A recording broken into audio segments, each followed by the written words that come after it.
Hi folks, Dr. Ed Beyer again. Today we're talking about weight loss, and it's probably the number one, well, in the top three complaints that I hear of my chronically sick patients that come to our clinic. Fatigue is probably number one, and usually when people have to lose weight, they're fatigued also. So you have to understand, folks, there's so much more to weight loss than just the amount of calories you put in and the calories that you burn through activity and exercise. There are so many underlying metabolic problems that will impede your ability to lose fat and lose weight.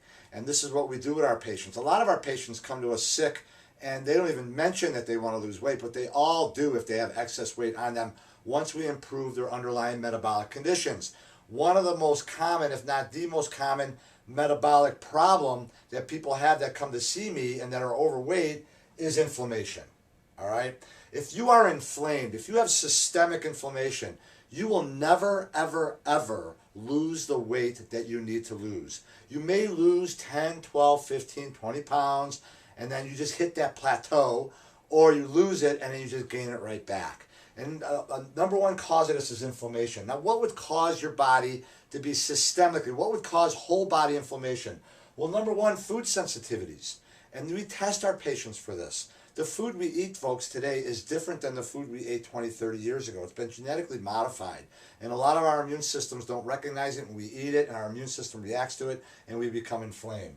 There are certain foods that will decrease inflammation, and certain foods, you'd be surprised, that will increase inflammation. The main one are just bad fats, like trans fatty oils and a lot of omega-6 oils that we see in a lot of our junk foods.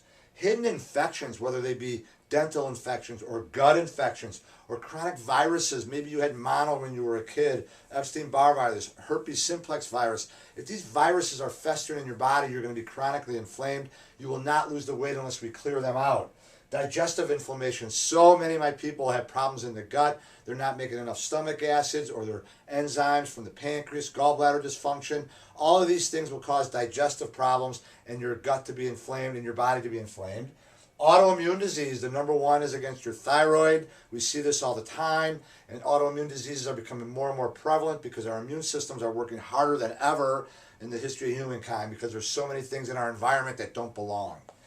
Abnormal blood sugar. When our blood sugar is going too high or too low, or both, that will kick in systemic inflammation and you're never going to be able to lose weight. Toxins. There are so many things in our environment that don't belong in our body that, and especially for men and women, estrogens. We live in a sea of estrogens. There's estrogens in our water supply. Certain petroleum fumes and pesticides get converted to estrogens and make it almost impossible to lose weight. So if you're struggling with weight loss, I recommend you go to my website, watch the full-length video. I'm Dr. Beyer. I hope that helps. Have a great day.